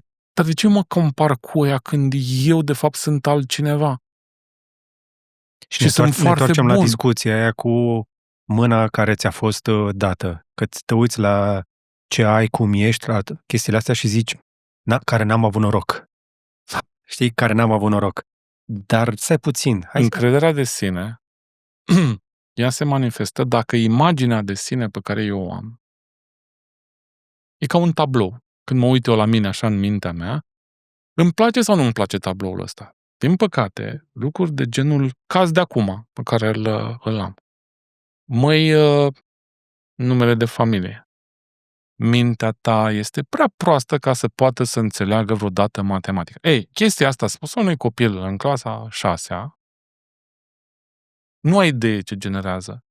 El generalizează, el nu înțelege că e vorba doar de matematică. Și vine și spune, deci sunt un prost. Deci proful ăsta zice că întâmplător mai primește de la un coleg același mesaj, ești o proastă sau ești un prost, și întâmplător într-un alt context, în momentul ăla, începe pentru prima oară să creadă despre el că sunt cam prost. Îi vede pe alții ca au succes. Social media și îi vede pe toți în glorie și sunt foarte faini. Toți acolo este totul este exuberant și de succes. Toți au succes, toți sunt așa, toți au prieteni, toți au... Și în momentul ăla tabloul meu despre mine e praf. Mi-l fac eu praf mai mult. Adică nici nu știu să mă uit la tabloul ăla. Dar și atunci dă experiența prin care să-i reconstruiești tabloul ăla. Iar chestia asta se rezolvă în școală. Am văzut asta la copiii americanilor. O vezi la americani. Când te întâlnești cu un american undeva, știi. Da. Îl recunoști mai. De ce? Atitudine. Da. Vorbește tare, vorbește răspicat, știe ce vrea. Este, cum zic ei, outspoken. Da. Nu are nicio reținere, nu. nu se ferește de faptul că el e acolo și că vrea ceva sau nu vrea ceva. O să-ți spună. Și asta ne lipsește nouă, pentru că, pe de o parte, ne uităm la noi, ne uităm la copiii noștri și ne-am dorit mai mult. Vrem și noi. Dar am vrea ceva de genul să fim invitați, să ni se pregătească, să fim rugați frumos și apoi la sfârșit să fim și felicitați, fără ca noi să facem vreun efort în legătură cu asta. Greșesc? Da. Din păcate, De unde da. vine asta? Nu înțeleg. Fost cea mai tare generație Să fii modest, să nu de vorbești, părinți. dar în același timp să fii valorizat. Cum în aceeași minte să funcționeze și asta? Să fii modest, să nu deranjezi, nu vorbi prea tare, dar în același timp să fii cel mai bun, să fii acolo sus în față. Cum? Doar să vii așa, pam, pam, pam, te așezi și toată lumea spune, uitați-l, el este Ion Popescu, este liderul nostru, este minunat, este genial, nu vorbește niciodată, nu deranjează pe nimeni. Bă, omule, există? E greșit. Ceva e greșit. Ceva e greșit aici. Și asta e o problemă, pentru mine e dramatic. Nu știu dacă știi, acum, cred că vreo 5-6 ani, dintr-o grădină zoologică s-a luat un urs, poza ei a fost virală pe net. După 20 de ani de stat în captivitate, s-au gândit domnii de la, cred că Râșnov, acolo, o grădină zoologică, să-i dea drumul în pădure. Și era iarnă și ursul în pădure Nu e de la Râșnov ăla. făcuse... E din Rusia. Sau din Rusia? Ok. Da, l-am văzut. Eu auzit, adică am citit știrea... Au scos ursul din cușcă, și l-au dus... dar nu i-au mai scos cușca din cap. Exact. Ei, chestia asta se întâmplă în momentul ăsta cu copiii noștri. Deci sunt niște cuști și niște limite care noi învățăm în școală cum să fie workeri, să-și respecte superiorii cu orice preț și așa, să nu vorbești, să fii umil, să stai cu unghiuțele făcute și nu știu ce. Este o imbecilizare a lor, o infantilizare chiar și a celor mari. La constatat suntem buni, asta știm. Bun. Și cum faci să schimbi chestia asta? Păi am schimbat-o deja. Păi da, dar...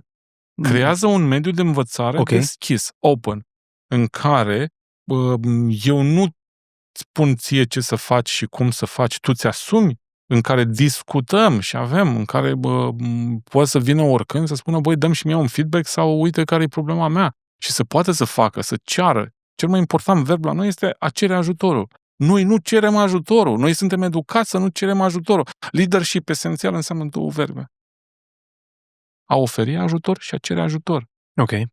Nici nu oferim, nici nu cerem. Și atunci cum le bagă în cap? Că asta e o atitudine pe care încerc. Decât creându-le acest mediu. Iar în mediul ăsta, de asta spun că e un training, durează până când își dau seama. Hopa! Și din momentul în care își dau seama, încep să se deschidă să fie alte persoane. Ok. Pentru că, în realitate, discuția asta este mai urgentă ca niciodată. 5 ani vor trece așa. Mă uitam zilele trecute la niște chestii în casă pe care le-am cumpărat în pandemie. Ți-au ce aminte de pandemie? Da, mi-aduc foarte aminte de pandemie? Ți-au ce aminte în ce an a fost? 2020. 5 ani. 5 ani. Mă uitam la chestiile alea, mi-am luat niște chestii pentru espresor, niște accesorii, mă uitam, bă, dar de unde le-am luat? Bă, le-am luat de pe Amazon UK. Pe vremea erau foarte multe chestii pe Amazon UK. Era încă Marea Britanie în Europa. Da. Și puteam să cumpăr chestii de acolo, pe aia am renunțat la ei. Și mă uitam, bă, stai puțin, când am cumpărat o chestie asta și am intrat în istoric 2020. Mă uitam, bă, au trecut 5 ani? Bă, când au trecut 5 ani? Discuția asta suntem în 2025, dacă ne vom uita la ea peste încă 5 ani, așa au trecut. Și avem la dispoziție, eu mai zic chestia asta, sunt ultimii 5 ani. Ultimii 5 ani în care oamenii vor fi în vârful piramidei inteligenței. Ce fel de rost vom mai avea noi într-o lume în care nu vom mai avea monopol pe inteligență? Ne trebuie alte skill-uri, trebuie alt mod de a socializa, de a interacționa, de a coopera, de a supraviețui. Și pentru așa ceva ne trebuie alte școli și nu la modul la care facem noi România educată în 10 ani și nu este nimic. Asta a fost un efort teoretic de un deceniu. Ovidiu, a trecut mai mult de un deceniu de când se vorbește de proiectul România Educată și nu am văzut ca din mașina asta de tocat numită Educația României să iasă altceva decât...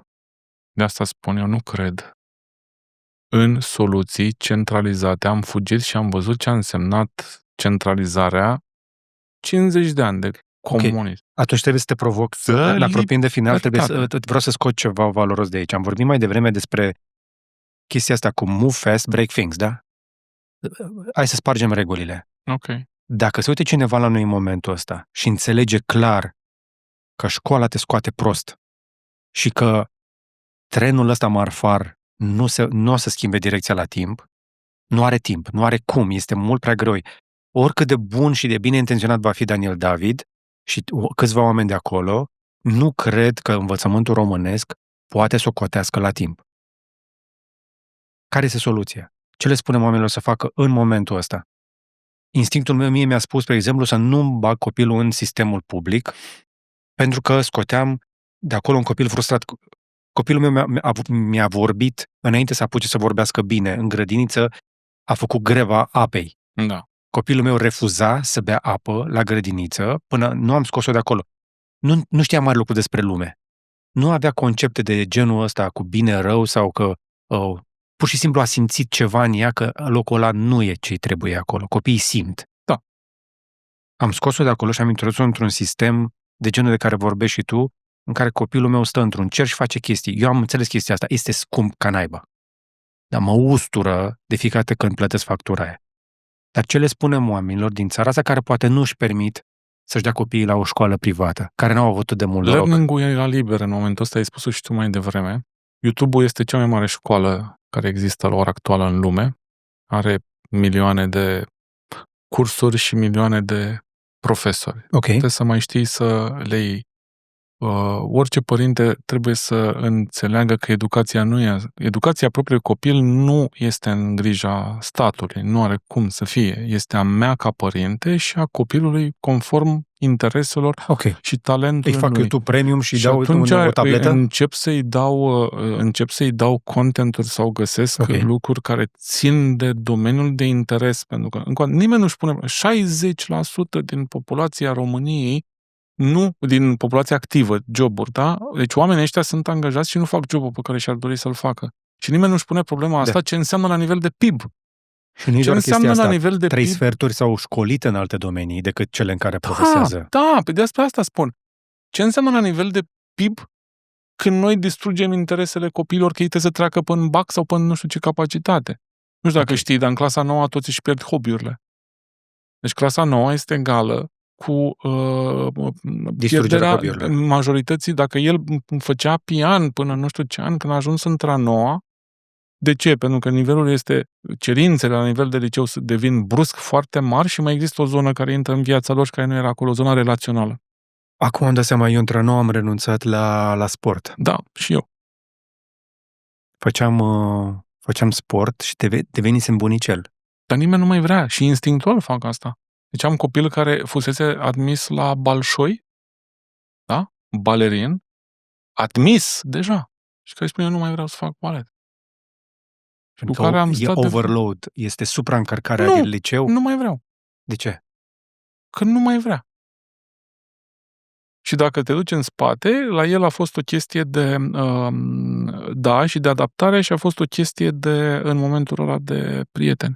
Gașcă. Ok, atunci, hai să le dăm oamenilor câteva chestii concrete. Așadar, cum tratăm școala? Este un spațiu de socializare în cazul ăsta? Sau este un spațiu de educație? N-ai ce să faci, asta este pentru ei. Dar au nevoie. Indiferent ce am vrea noi ca adulți. Ei au nevoie de socializare. Trebuie să întâlnească alți oameni. Socializare, da. Deci eu nu zic să nu se ducă la școală, Doamne ferește, pentru că oricum există zona asta de învățare informală, pe care și că începusem, am zis zona de formal, există zona de non-formal, prin exerciții învățăm.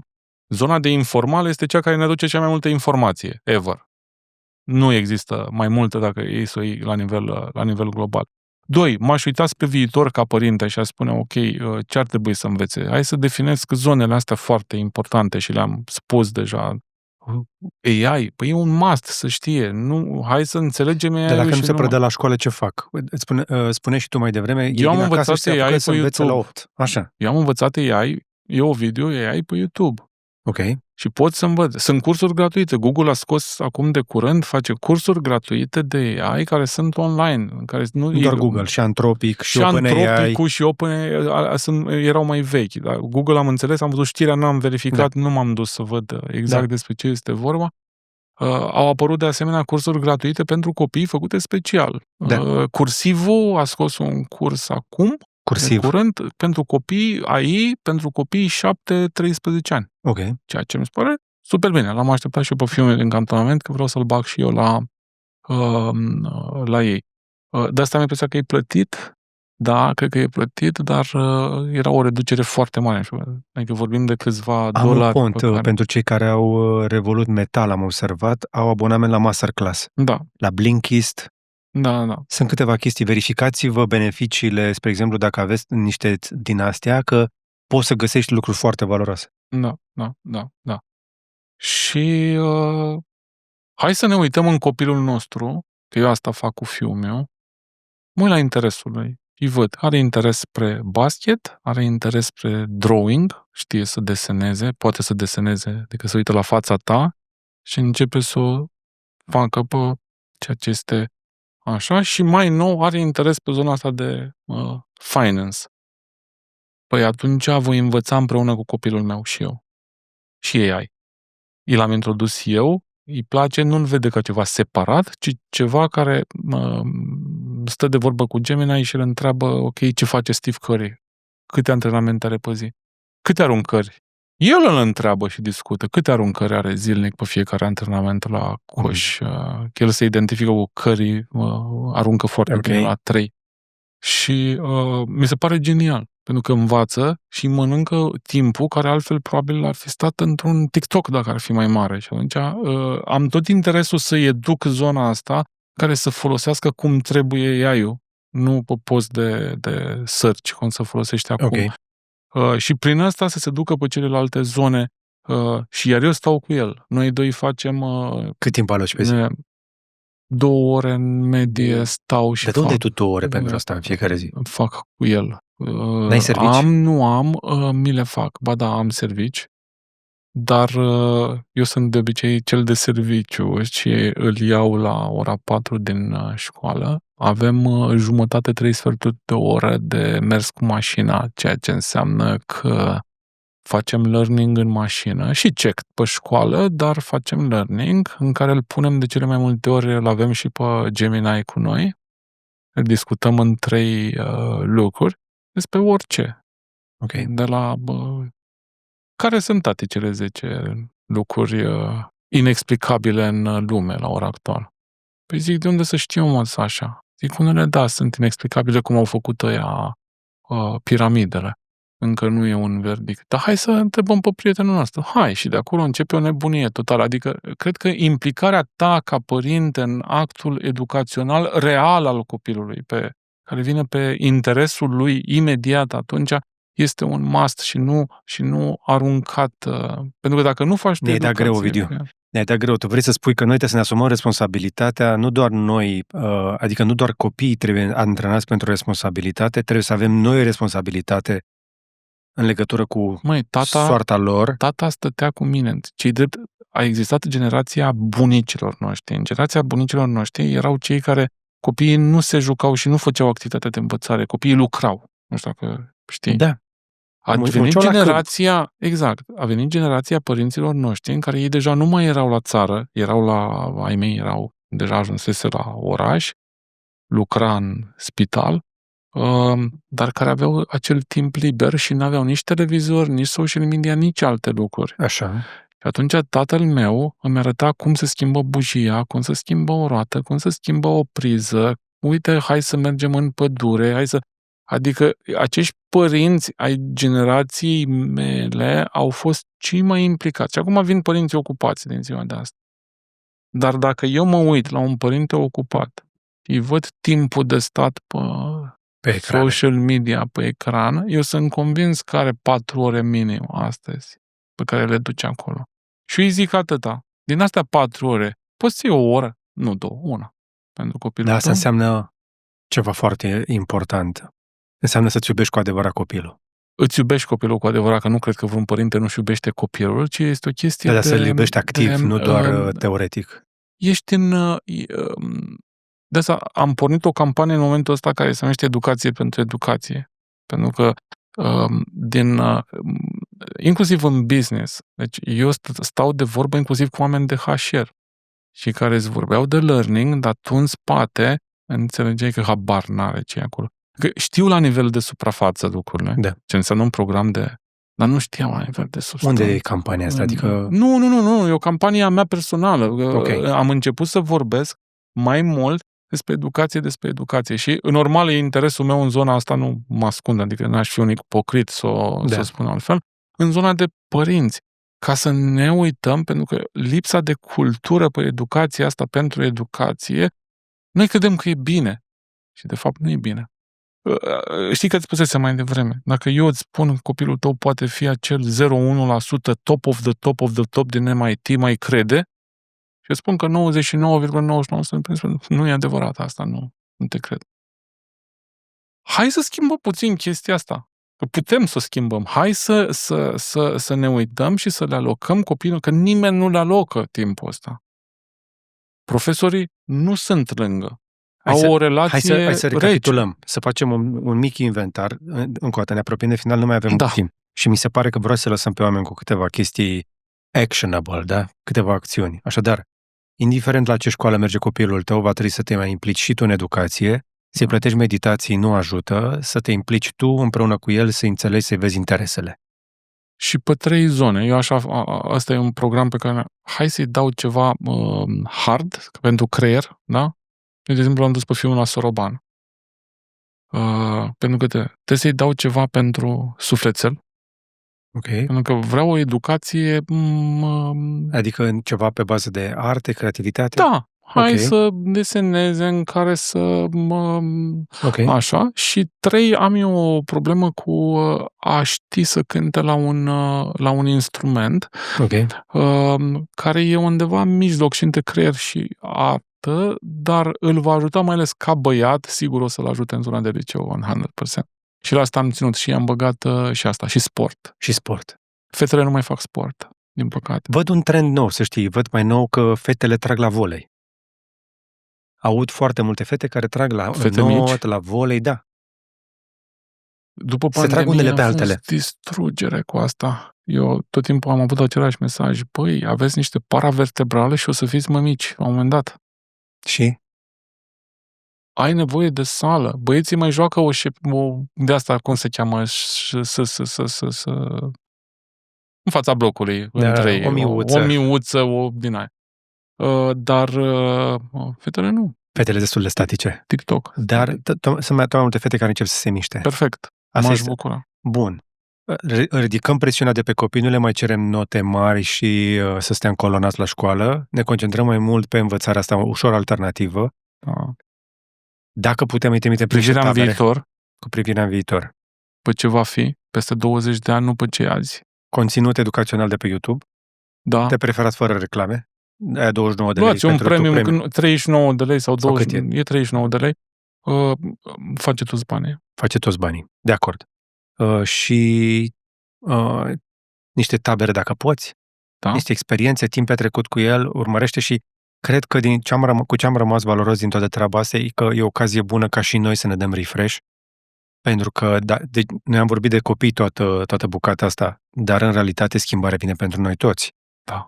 Faptul că ei vor intra într-o piață a muncii în care joburile pentru care probabil se pregătesc acum nu vor mai exista și pentru ei asta este o sursă importantă de stres, de anxietate, îi preocupă.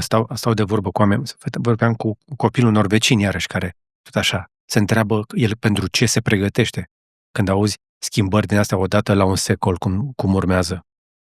Și atunci trebuie să-i poți pregăti pentru orice. Și ca să-i pregătești pentru orice, trebuie să fii în primul rând oameni. Și atunci trebuie o idee bună care am rămas este asta, să le dai experiențe din care să dea fail și să revină și să învețe și să capete astfel încredere că pot cădea, se pot ridica, rinse and repeat, nu? Da. Și emoție.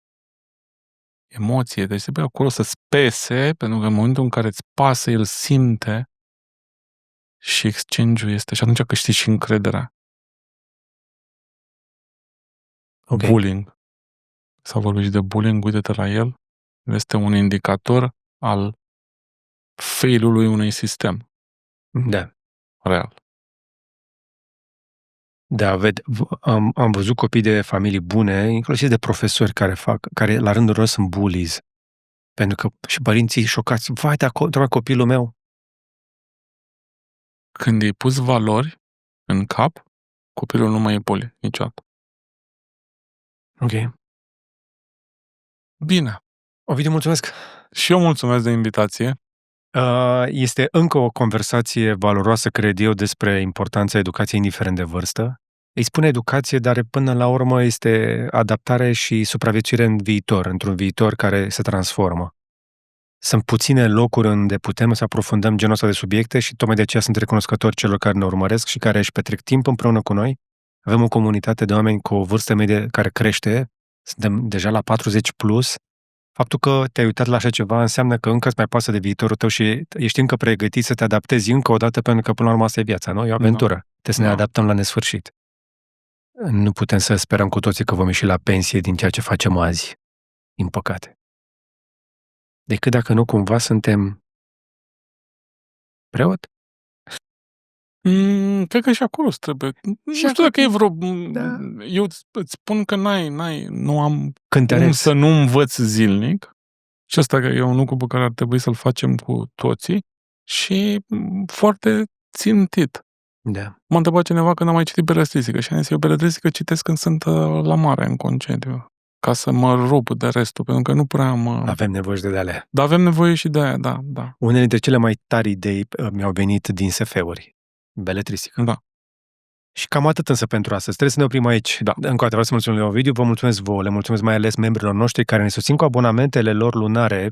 Abonamentele voastre țin luminile aprinse, printre altele. Mai avem și sponsori în descriere, aveți link-uri către ei, aruncați o privire dacă aveți timp și vă doriți chestii de calitate selectate și pe care abia apoi le recomandăm. Dă un like dacă ți-a plăcut, un share să vadă și prietenii și un subscribe dacă nu ai făcut-o deja. Și până data viitoare să vă fie numai bine!